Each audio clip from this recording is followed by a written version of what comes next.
Hey, this is Jordan Belfort, the real Wolf of Wall Street, and you're listening to The Anthony Rogers Show. Welcome back to the greatest show in the entire universe. In studio with Brad. Hi. Then we have guest, Sonic Candy. Hello. Hi. They also have names outside of it. Yeah, I'm Greg. Yeah, I'm Chrissy. Bam. And we just recorded a song that will be on YouTube. I'm not going to tell you where, but it'll be there. Sweet. We're excited. So you guys are from St. Louis as well? Like. Mm-hmm. Yeah. Brad. Yeah, originally the band. So we're kind of like we all come from different collectively, counties. Yeah. Collectively the area, but cool. Yeah. So what are you guys working on like currently and stuff like? Well, we have our original album that we kind of remixed and mastered with the help of some, awesome people. And so that just got re-released this past like fall-ish winter on all the streaming things. But we do have a new album that we're kind of having the works that was material, just like newer stuff that we wanted to get out after, kind of like doing the show thing because we have a show coming up. And yeah, so we're just kind of like working on fitting different parts in together and just kind of getting back to where we wanted to be with the old new stuff. By old, we were a band 10 years ago. Yes. We played at the 2010 Point Fest. We won the battle for Point Fest, opened up for Avenged Sevenfold that morning. Oh, wow. It was pretty awesome. It was a good awesome. day. Yeah. It was a good day. When was this? 2010, August. Okay. Yeah. When Avenged Sevenfold played. They had 2 Point Fests that year, I know. Yeah, I think I went to that one. Mm-hmm. It's pretty awesome. Did you tell me you got shot like outside?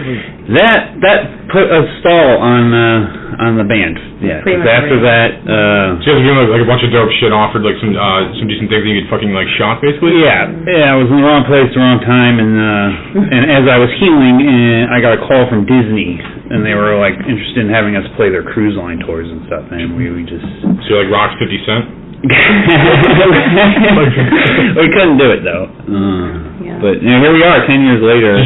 So is it a recent thing you guys got back together or something? Or? Yeah, like 2019 kind of reconvened with a few new members and we added keyboards. Yes. Yeah. Amazing keyboard player and harmonies and Cool. good stuff. So good things happening. Where are you guys playing the 8th again?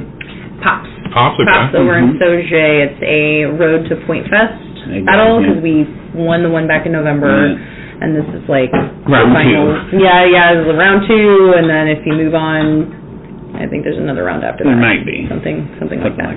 So it's to play Point Fest again, like we did a decade ago. we're just kind of hoping to get back on that bill. So nostalgia. Yeah. It's like a really awesome thing to do and say that you've done. It was.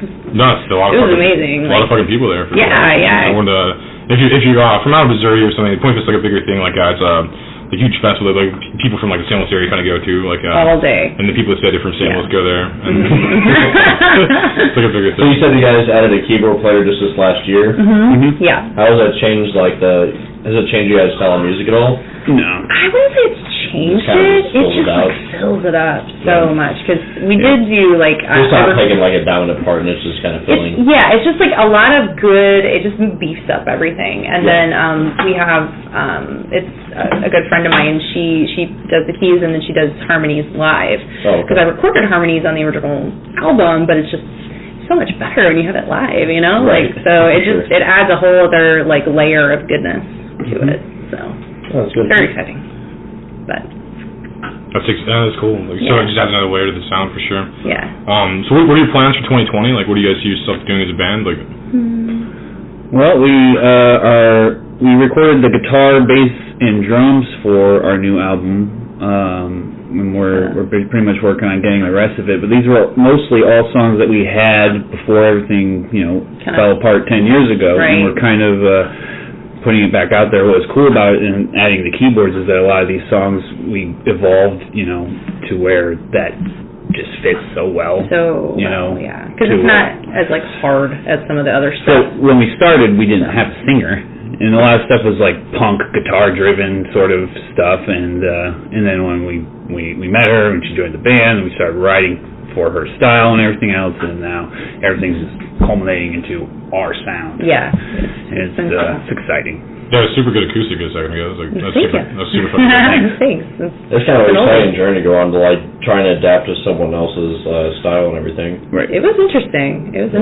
I think when I auditioned to be in the band, because I heard from a friend of a friend that this band was looking for somebody to sing, and I was like, wow, I've never done that. Like, I've done a lot of other stuff, but I've never been in a band before. So, like, I took one of the songs and I wrote like the melody and the lyrics to it, and I came and I just sang it one day at practice, and it was like, this is it, hooray! Like, it just worked really well. So, that's cool. It's been fun. So you guys like started like pretty much instantly started playing pretty well together. I think so. I mean, yeah, we've all gelled pretty well. Like me and her, and our drummer are always the original members. Our bass players have interchanged, and our guitar player has interchanged. And the keyboards are new. So. Right, but me and her have kind of been the heart of the songwriting part of the whole thing for the whole time, pretty much. But yeah. Who are some influences, like, musically? I love, as far as guitar playing goes, I started off by learning every Metallica song there was. That's how I got my guitar kind of style. But I like Mark Tremonti from Creed and Alter Bridge. I like a lot of guitar players that kind of think outside the box a little bit, but at the same time I'm not like trying to be in a box, but yeah, don't try to replicate someone else. Right. Yeah. I don't do covers a lot. I don't necessarily like it. We do it sometimes, but I kind of have my own sort of style, and I've always just kind of wrote and just played my own thing to try to get my own style on guitar. And then covers can be cool, like as long as you're doing like sparingly and kind of make it your own thing. Right. Not Throw just some like of your flavor on yeah, there. not just like try to like sound exactly like the original. Yeah. Because then you're just gonna butcher it, and then everybody's gonna be mad. Right. Yeah. Yeah. I know some of your influences. I love all things 90s. Like, I just love it all. So that's kind of played a big part. I had a phase because I was actually trained in musical theater. Like, I went to a conservatory in New York City and worked out there and lived out there for many years. And that's cool. Yeah, so it's like I have elements of that still in the back of my head when I'm like writing stuff or finding like melody lines to things and whatever. So a lot of our stuff is very vocally driven because of that. Yeah. But I mean, I had like a Nora Jones phase, and I had like a Gwen Stefani fetish, and I just like had like cranberries and it was a little bit of both for a minute, but just like all like 90s chick rock was my jam. Like in I like that, like Gwen Stefani Metallica. That's interesting. Like for a band to collab, those kind of like influences and vibes. Like that's so interesting. Gwen Stefani, like not like poppy hip hoppy. Like she's amazing, but like like the Tragic Kingdom kind of stuff. That's a fucking great album. Yeah, no, Tragic Kingdom is like, phenomenal. It's the best. And didn't we cover Just a Girl? We did when you're Donnie Fandango was like I bet that killed your style. Yeah, it was fun. It was a good one. People didn't expect it, but it was pretty bomb. It's a good album, man. And then she like started spelling bananas in her 40s. I know. What? But it still sounded catchy.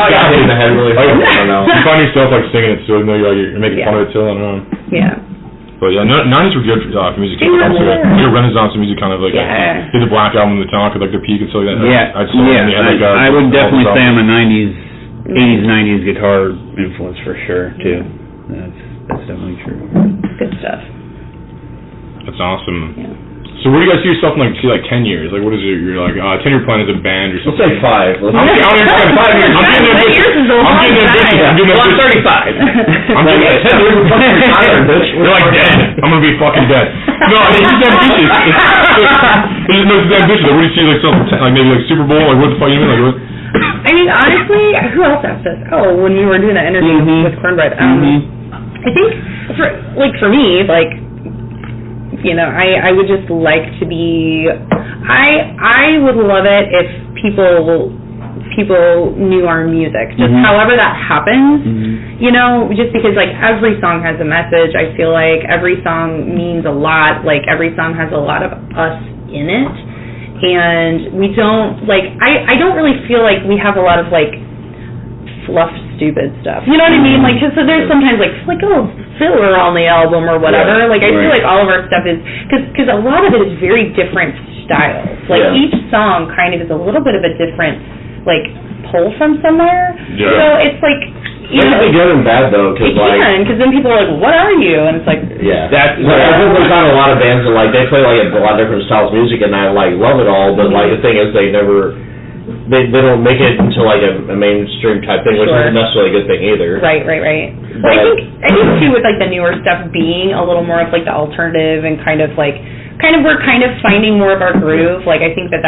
a good thing. Well, the good thing about modern times is like you can sell to the entire world and not just the local market. Yeah. You sound like correct me if I'm wrong, but you sound like you polished like a bunch of angry artists. We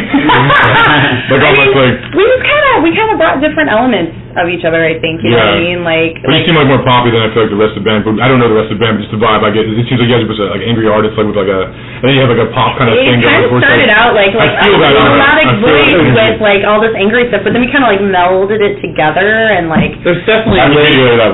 Yeah. There's definitely ways to write songs that are, driven toward one instrument or driven toward the vocals, or we like our drummer used to play death metal. Okay. That's the vibe I was getting. We have a lot of different influences in one group, and we don't have to be put in a box. So we're sort of progressive. Metal drummers are actually awesome if you can kind of confine them into an area. We're not trying to do a solo on everything all the time. And even with our album, I'm just talking from personal experience. But that's true.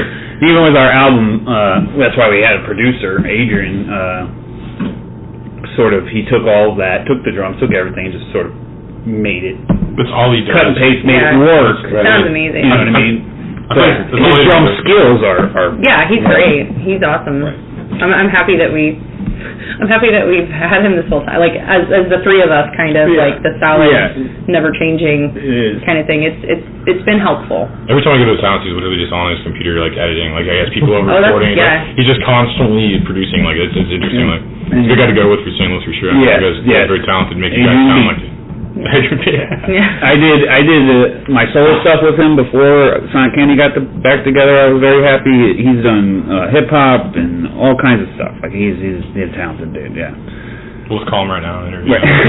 Like, hey. How you doing, man? Like, no, it's cool. That's good. So what are the plans for the album? Like how many songs? Like what's going on with the name? Like, we got 10. We might add one or two more, possibly. We might just stick with the 10. Yeah. But. So 10 songs, you said? Yeah. Mm-hmm. What's the name of the album? We don't know yet. We haven't named it yet. Our first album was self-titled, right? Yeah, it was just a self-titled. How did you guys come up with that? Sonic Candy. Oh man, that was so hard to come up with a band name. Oh my god, we had so many ideas, and it was weeks before we actually. I always hated writing names for songs. I'm like, I don't fucking know what. The names of our songs, a lot of them on like our first album didn't make any sense. Yeah. They were just like, this is what they had named it when they wrote it before I was a part of the band, and I'm like, that's fine. Well, those songs for me, like, we have like 3 different names. Because I'm working on a project myself, but like, so like, I'll have like only audio stuff, so I have no idea what to name this. So I'm just like, and just name like the most horrendous thing ever. So I was like, a pile of down shit with like a baby on fire. It was like a long extravagant name for something that doesn't mean anything. That's what Beethoven did. That's where I got my inspiration. That's what he did. But who knows what the actual song ends up being eventually. Yeah. So where'd you guys get the name Sonic Candy? Like, well, didn't it start? We had Atomic Candy. We had a whole bunch of different ones. Yeah. And that just ended up being I really liked Atomic Candy. 20 names there was that were like a bar somewhere in Indiana that was called Atomic Candy, and I was like, oh no, maybe we can't do that. Fucking like, what if somebody Googles it? No, everybody, you can't do that, or something like that. I don't know. Anybody who Google Sonic Candy is going to find Pez dispensers of Sonic the Hedgehog. I know. Like at least until we know they know who we are. It's a merch idea for sure. Yeah. Maybe a licensing issue, but yeah, right. I just think a really badly drawn one, so really nobody knows exactly what it is. It's an homage.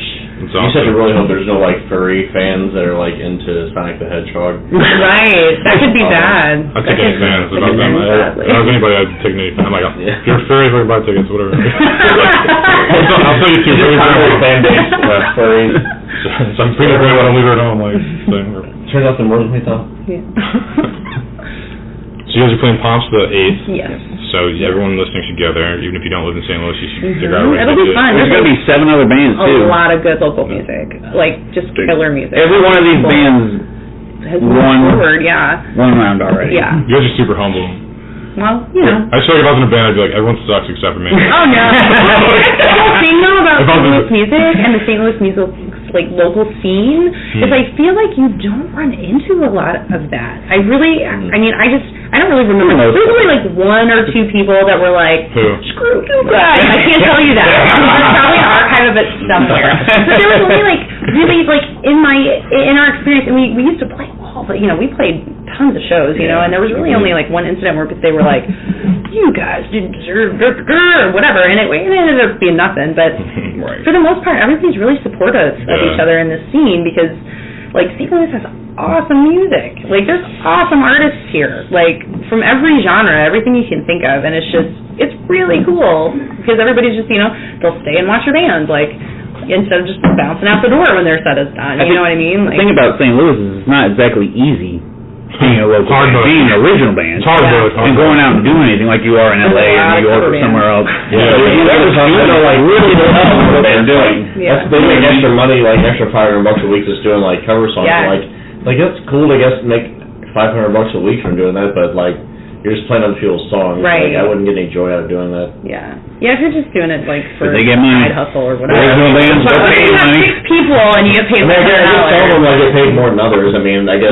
I don't. Yeah. There's definitely some cover bands out there that get paid like $1,000 for I would a show. fucking shoot myself in the face by the cover band. I literally just say, that's what I looked in the mirror. I'm like, I've been playing covers for 5 years. I'd kill myself. Right. I literally would shoot. I'd find the cheapest way to kill myself. I don't ever want to go down that road. Yeah, it's like here's an Uncle Cracker song, guys. Like, here's this kid. At the end of the day, though, like if you're playing like a show and like you're like doing like a really good like cover band show and you make $2,000 and you got to split it between 4 people. That's how much money you make for the week. That's still not a job. Right. No, yeah. Right. And supplementary. Yeah, it's just kind of fun money, I think, at that point. Yeah, it like covers bar tabs and like groceries. Gas to get there. Yeah. Right. You guys gotta get face tattoos. That's what you gotta do for the end. Drink Lane with 2 cups. Yeah. That's why no one's. That's why. I thought about a face tattoo once, but so far. I mean, I got my eyebrows done, but that doesn't really count. So. The industry's waiting. So you guys both get face tattoos, like, and get addicted to opiates through drinking it. Oh, neat. Can't wait. It's funny that raps like pretend to be Lil Wayne, like reggae's pretend to be Sublime. I'm worried about it's gonna be not having tattoos. No. That'll suck. I'm like, oh fuck, now all of us are losers. Yeah. It's like have fun. We can't let that happen. Yeah. We can't let that happen. So yeah, awkward silence. Everybody slurs. No, I was thinking like we went to like a Mad Men type scenario. Like you can't have like tattoos or like piercings in the workplace. Isn't that what it's like? No. I mean, it's not anymore. No. I mean, it depends. I have satanic tattoos on my arms, and I go into my office every day and I don't give a shit. That's cool. That's nice. They're like, second place isn't that bad, I guess. Like, whatever, you didn't really run into the book, who cares, sorry. Anyway. I'm joking. No, I feel like it's like 50% to fuck with people. Yeah. I just don't care. And then 50% to fuck them. Yeah, that's cool. I mean, easy odds there. How you get the big bucks, you fuck your boss. I feel like being a stage is like betting on like the shittiest team in a sport. Too bad my boss is an old man. So, Alright, back to the band anyway. Let's go back to the interview now. Yeah, Did we talk about the music video? Yeah, we did before we recorded. We should talk about it. Yeah. So before the one that's going to come out, we do have one released right now that's it's a lyric video, so you can actually read the lyrics while you're watching it, which is pretty cool. I always appreciate those videos. Because it's a song that it's called Radio Song, and it's a song that means a lot to me just because of the subject matter that I wrote it about. The song is called Radio Song. It's called Radio Song. That was one of those songs that we were like, we don't have a name for it. Basically, the story behind before she got her hands on it was like I said, like our drummer was metal. We were doing sort of heavy, fast punk or whatever. We didn't know who we were going to find as the singer. We didn't know where we were going to go. And then as soon as we met her and we got on, I went home and I wrote a song that I thought would work for her voice, basically. And and I called it radio song because I was like, okay, this is going to be like our ballad, the song that'll, be on the radio, right? And then because everything else we pretty much have is not exactly mainstream, right? So that's what happened there, and then it became the song that I got the most. Like, so many people love that song. So many people connect with that song. Right. That for me, like, it means a lot. It means a lot when somebody connects with something that you've written that you care about. You guys wrote the name with the intention, like, hey, this song has a hook. It's going to be catchier. It's like it's going to get people's attention. So it was kind of like a self-fulfilling prophecy. Kind of. So, but how can people find this? Like, it's posted on our Facebook page. Sonic Candy, just on Facebook. We have snippets of it on our Instagram, Sonic Candy Official on the gram. I think it's up on YouTube as well. Yeah. I don't know if we made our official YouTube channel yet. We're waiting for our next video breakdown, which we recorded at the basement of the Lent Brewery with a professional, big. It's gonna be good. Production sort of quality editing and everything, and that's gonna hopefully come out before February 8th show. Jumpstart that YouTube. Yes. So, but for now, if you just went on YouTube and you were like Sonic Candy radio song, it's on there as like the lyric video of it. So. Cool. So yeah, definitely check it out because, like I said, like that is probably one of the songs that I've had people come up after the show and been like, that song means everything to me. Like, I love that song. Sure. You know what I mean? And that makes me feel good. Yeah, I mean, absolutely. Yeah. So, but yeah, the breakdown video is going to be. It's the opposite kind of a song. It's literally the opposite kind of song. It is very heavy song. Yeah. Still some kind of melodic business happening, but it's. It has like emotional undertones to it. In a different sort of way, yeah. That's cool. But it's pretty cool. It was exciting because I when I studied in school or whatever, like I did some acting, did some that, whatever, did film work and whatever. So I actually have to combine the two things that I just really love to do, and it was really great. and I had a lot of fun. So even though I was inhaling like 200-year-old dust and ghost farts and whatever, because it's like so creepy down there. It's what we had to do. At one point, one of the cords got unplugged from the wall when no one was touching it. Like just creepy stuff. It was fine. So, but that'll be good. Hopefully, it'll be out soon. But we'll post that up on our Facebook, Instagram, and like I said, like kind of jumpstart the YouTube thing so that we've got some of that going. There's like really old YouTube videos out there from like the first few because there's video that's playing the old point fest. Yeah, and then we played several times. We played actually playing the song breakdown. We just didn't open more than one, but we played like 3, I think. Took 10 years to make the music video. Well, it's worth the wait. It will be. I think so. I think it'll be really cool. That's badass. How many people do you think see like a point fest or something like that, like on your guys' stage? Like thousands? Or thousands. That's awesome. Yeah, ridiculous. Because it's an all-day festival, and there's like, 50 bands? More? It was. Well, you can get like a video that goes viral off of one of those videos. That goes across the entire world. And we met some cool people. The singer Flyleaf. I met Corey from Slipknot and Stone Sour. It was cool. You just feel like so fancy because you're just like. Right. And people are asking for autographs and stuff. Like, hey, you want to come hang out today? Air conditioning? Like, oh my god, yeah. We got hot water. So neat. Yeah. On ice? What the fuck? I know. It was so cool. It was awesome. Just walk around signing everybody's face. Yeah. I did sign a Converse tennis shoe. I signed a giant banana man. I remember this. He was a banana. Dressed like a banana. A banana dressed as a banana? I mean, I don't know if he was a banana under there. Do you like a normal size signature, or do you like a bigger version of your signature? I do remember banana guy. You like scroll out like. Yeah, that was like his thing. He was trying to get everybody to sign. Yeah, that's cool. Yeah. I thought it was really neat because like this little girl, she was probably like 12. It was probably like her first show ever. She like came up and she's like, "Will you sign my shoe?" And I was like, "Oh." I sure will. Like, she was just, like, so excited that there was, like, a girl singing, like, a band at Point Fest, and I signed her a little Chuck Taylor, and she was, like, gave me a big hug, and I was like, this is so great.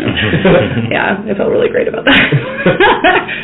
10 years later. Getting famous type shit. So it was cool. That's dope. So, before we get on, tell everybody, like, your Spotify links, your Apple, whatever, where can people find any of your music outside of what we are streaming, the self-titled album. It's called Self-Titled because we had one from way back when that is just not the new one, sort of. We remastered it, but we didn't have to get all the one off. But it's the Self-Titled Sonic Candy. It's on Spotify and iTunes and TikTok.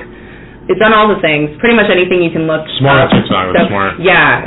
That I was confused about that, but I'm like, hey, maybe I should make a TikTok with my song or something like that, you know. Yeah. But yeah, like anything, anywhere you can stream, pretty much it's on there. And then Instagram is Sonic Candy Official with check mark next to it. Facebook is Sonic Candy. So yeah, got all our stuff up there. More stuff to come once we get the video out there. I think it'll be a little bit easier to find because that'll probably be like the first thing that's there instead of the little stuff we've done so far. So, but do check out the lyric video that we have and get our album because it's pretty sweet. New one will be out hopefully, I don't know, by spring maybe. Yeah, it's getting early. Get some attention now, and then when you drop your album, have a lot going for you. Yeah, it should be pretty cool. Like I said, it's a little bit of a different vibe than what we've had. We evolved into our. I mean, it's 10 years. They call it the sophomore album. Not eventually later bands 10 years later, like what they're doing is going to be way different. Yeah. But hopefully it's like, I haven't heard anything, so it's like I haven't almost like a maturity of different stuff that like people can still relate to. I think it is. I definitely. We do our homework at this podcast. Yeah. He found out last week. I have no idea. I just walked in and they let me talk. I don't know where I am.